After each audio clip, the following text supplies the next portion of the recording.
Ito ang kailangan dito, asarol o kaya bareta na malapad ang kailangan dito. Yan o, puro ugat yan, puro ugat. Ayan o, konti lang ang lupa niyan, puro ugat na yan, kaya hindi pwede ang ano dyan, hindi pwede yung pala, tatalbog lang tatalbog lang yung pala. Yan o, yan o, puro ugat. Alam mo, chocolate. Naka cubes.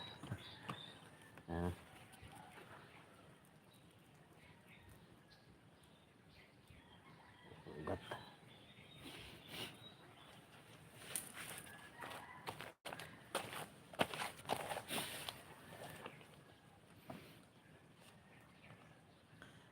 Daming gagawin.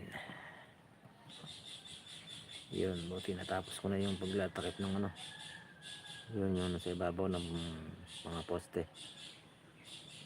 Buti ginawa ko na ng paraan yan.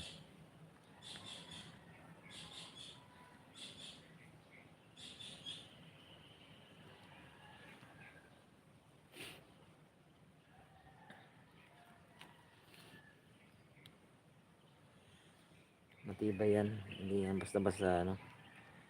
Maso nga dyan, hindi umprang aso.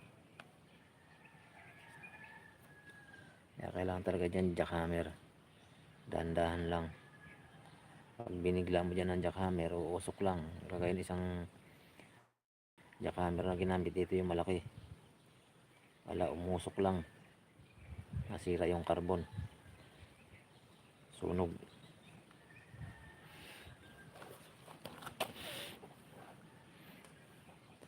Eh yung flooring nito, may mga nilagay ako dyan sa flooring na yan, yung mga ang tawag dito, yung mga matitigas na bato. Ayan o, kita yan, yan sa kanto, yung puti na yan, matigas na bato yan.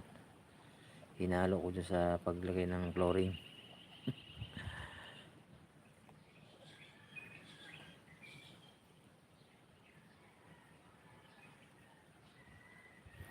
Ganyang kaliit na flooring, isang supot na simento, tapos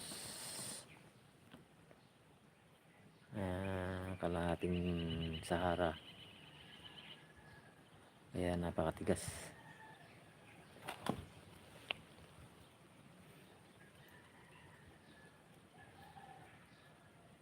Oo, sige.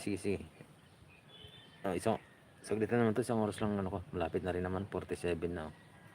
Okay lang. Sige. 47 minutes na.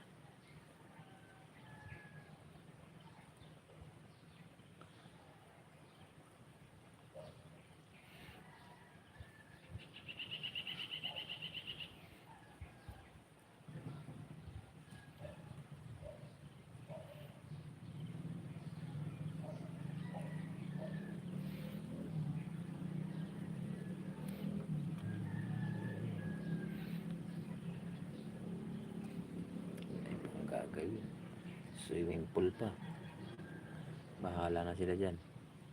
Kasi pag natapos ko itong pag waterproofing, tapos na.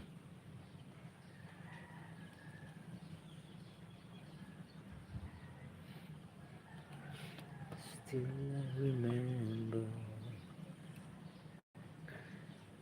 Ayun ang aking gagawin mamaya.